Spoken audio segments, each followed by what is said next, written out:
Welcome to TV 999 news. గ్రామ పంచాయతీ కార్మికుల pending వేతనాలు విడుదల చేయాలని, మల్టీపర్సన్ విధానం రద్దు చేయాలని, ఇతర సమస్యల పరిష్కారం చేయాలని డిమాండ్ చేస్తూ మే 19 నుండి రాష్ట్ర వ్యాప్తంగా జరిగే నిరవధిక సమ్మెను జయప్రదం చేయాలని centre of India trade unions జిల్లా కార్యదర్శి కల్లూరి మల్లేశం కార్మికులకు పిలుపునిచ్చారు. ఆదివారం రోజున ఆత్మకూరు మండల కేంద్రంలో గ్రామ panchayat employees and workers union మండల ముఖ్య కార్యకర్తల సమావేశం యూనియన్ మండల అధ్యక్షుడు కూరెళ్ల కృష్ణయ్య అధ్యక్షతన జరిగినది. ఈ సమావేశానికి ముఖ్య వ్యక్తిగా హాజరైన కల్లూరి మల్లేశం మాట్లాడుతూ ఈ సమావేశానికి మండల అధ్యక్షులు కూరెళ్ల కృష్ణయ్య అధ్యక్షతన వహించగా సమావేశంలో మండల గౌరవ అధ్యక్షులు నోముల స్వామి, ప్రధాన కార్యదర్శి ఇంద్రవెల్లి, జ్ఞానేశ్వర ఉపాధ్యక్షులు రాగటి శ్రీను, నాయకులు లక్ష్మమ్మ, కవిత, లలిత, ముత్తయ్య, యాదయ్య, నరసింహ, ఉప్పలయ్య, రామచంద్రు తదితరులు పాల్గొన్నారు. ఈ అన్ని వర్గాల కార్మికులు దేశంలో ఉన్న అనేక సంఘాలు, ఒక సిఐటినే కాదు అన్ని కార్మిక సంఘాలు కూడా మన మార్చి 18న ఢిల్లీలో సమావేశంలో ఒక నిర్ణయం చేసింది. ఏమనంటే మోడీ ప్రభుత్వం వచ్చిన తర్వాత మన పైన అనేక చట్టాలు తీసుకొస్తున్న కార్మికులు నష్టం చేసింది. దీనికి వ్యతిరేకంగా మే 20 నుంచి సమ్మె చేయాలని చెప్పి మే 20 రోజున దేశవ్యాప్తంగా సమ్మె ఉన్నది. ఈ సమ్మెలో కూడా అందరు కార్మికులు పాల్గొనాలని చెప్పి సందర్భంగా మనం విజ్ఞప్తి చేస్తాం. ఇవాళ మనకు మే 20న జరిగే సమ్మె, మే 19న జరిగే సమ్మె, మన సమస్యల్ని కనుక మనం ఒకసారి చూసుకుంటే మోడీ గారు తెచ్చిన విధానాల్లో చాలా ప్రమాదకరమైనది ఏంటంటే ఇవాళ మనం ఇక్కడ కూర్చొని మీటింగ్ పెట్టుకుంటున్నాం. తెలంగాణ గ్రామ panchayat employees and workers union registration అయ్యున్నది కాబట్టి ఆ యూనియన్ తరఫున నాయకులు, మండల నాయకులు, జిల్లా రాష్ట్ర నాయకులు ఉన్నారు కాబట్టి ఇక్కడ కూర్చోగలిగింది. కానీ ఇప్పుడు మోడీ గారు తెచ్చిన చట్టంలో ఒక ప్రమాదం ఏంటంటే రానున్న రోజుల్లో సంఘాలు రిజిస్ట్రేషన్ చేసుకోలేదు, ఒక యూనియన్ రిజిస్ట్రేషన్ చేసుకోలేదు.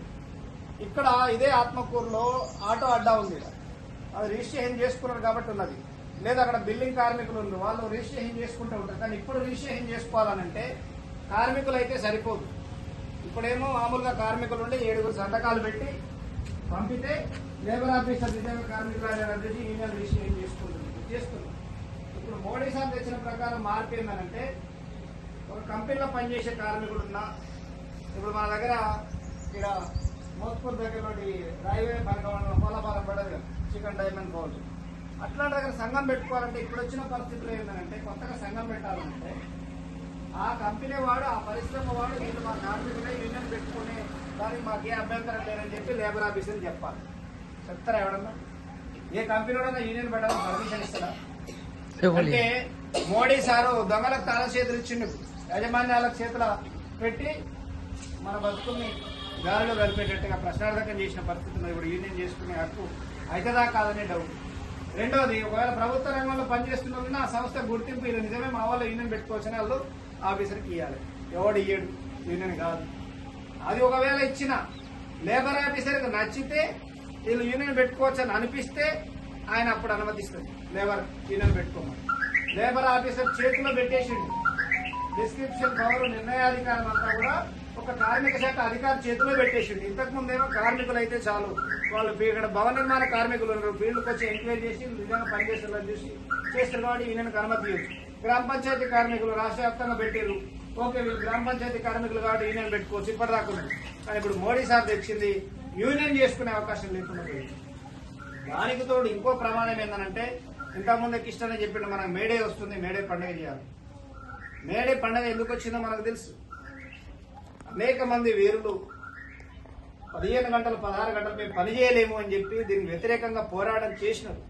అమెరికాలోని చికాగో నగరంలో 1885లో ఆ రోజు ఏ మార్కెట్ దగ్గర పెద్ద ఎత్తున పోరాటం చేసి 15 గంటలు 16 గంటలు మేము చేయలేము అని చెప్పి పెద్ద ఎత్తున సభ చేస్తే అక్కడున్న అప్పుడున్న ప్రభుత్వం, అమెరికా ప్రభుత్వం కాల్పులు జరిపితే అనేక మంది చనిపోతే వాళ్ళ లాఠీ చార్జీల దెబ్బలకి, ఆ కాల్పులకి వాళ్ళలో నుంచి బట్టలు తడిచి ఎరిపెక్కి పుట్టింది ఆ ఎర్రజెండా. అప్పుడు పుట్టింది 8 గంటల పని. 8 గంటల పని అప్పుడు అమల్లోకి వచ్చింది. 8 గంటలు కుటుంబంకి టైం ఇవ్వాలి, భార్య పిల్లలు ఇంట్లో వినోదం, 8 గంటలు నిద్రపోవాలి, ఇంకో 8 గంటలు పని చేయాలి, ఇది ఇచ్చింది. కానీ 8 గంటల పనిని ఇప్పుడు మోడీ సారు 12 గంటలు చేసుకునే అవకాశం యాజమాన్యాలకు ఇచ్చింది. 8 గంటలు చేస్తేనే అలసిపోతున్నాం. ఇంకా గ్రామ పంచాయతీ కార్మికులు టైం లిమిట్ లేదు, ఇష్టం ఉన్నప్పుడు పిలుస్తున్నారు. ఇప్పుడే 8 గంటల పని ఉన్నప్పుడే అడవులుగా పిలుస్తున్నారు. రద్దు చేసి ఒక 4 లేబర్ కోడ్లు తెచ్చి ఈ 4 లేబర్ కోడ్లల్లో మనకు ఉపయోగపడేదానికంటే కంపెనీలకు ఉపయోగపడేది ఉంది. ఇప్పుడు ఇలా ట్రాక్టర్ డ్రైవర్లు ఎవరన్నా ఉన్నారుగా? Okay, Jnaneshwara tractor driver. ఇప్పుడు ఓకే, మన గ్రామ పంచాయతీ అంటే మల్టీపర్పస్ కాబట్టి అన్ని చేయాల్సిందే. కానీ మామూలుగా ఇప్పుడు బయట కార్మికులకు సంబంధించి తెచ్చిన చట్టాలను ఒకసారి పోయి ఆలోచిస్తే డ్రైవర్లు యాక్సిడెంట్ చేయడం వల్ల జనాలు చేస్తున్నారు కాబట్టి డ్రైవర్లు శిక్షించాలి అని కొత్తగా తెచ్చింది మోడీ సార్ చట్టం. ఇంతకుముందు రోడ్డు యాక్సిడెంట్ అయితే 304A అయ్యేది. అంటే కొద్ది నెగ్లిజెన్సీ యాక్ట్ కింద నిర్లక్ష్యం వల్ల ఒక మనిషి చావు కారణమైనది సెక్షన్ పెట్టేటోడు. ఓకే, యాక్సిడెంట్ అయింది, చనిపోతే ఎవరైనా కేసు కావాలి. కానీ ఇప్పుడు యాక్సిడెంట్ జరిగితే అది జరగకుండా ఎట్లా నివారించాలనే ప్రయత్నం చేయాలో ఓకే, కానీ డ్రైవర్ల వల్లనే యాక్సిడెంట్లు అవుతున్నాయి, డ్రైవర్ల శిక్షిస్తే యాక్సిడెంట్ తగ్గుతాయి అనేది ఇప్పుడు మోడీ సార్ చెప్పేది. నిజంగా ఏదైనా డ్రైవర్ కావాలని పోయి ఉన్న బుద్ధి చంపుతారా? పోత అమ్మాయి 7 అడుగులు వస్తున్న బుద్ధి ఇది కావాలని వాడు వాడు చేస్తాడు, ఇటు చేస్తాడు బుద్ధి.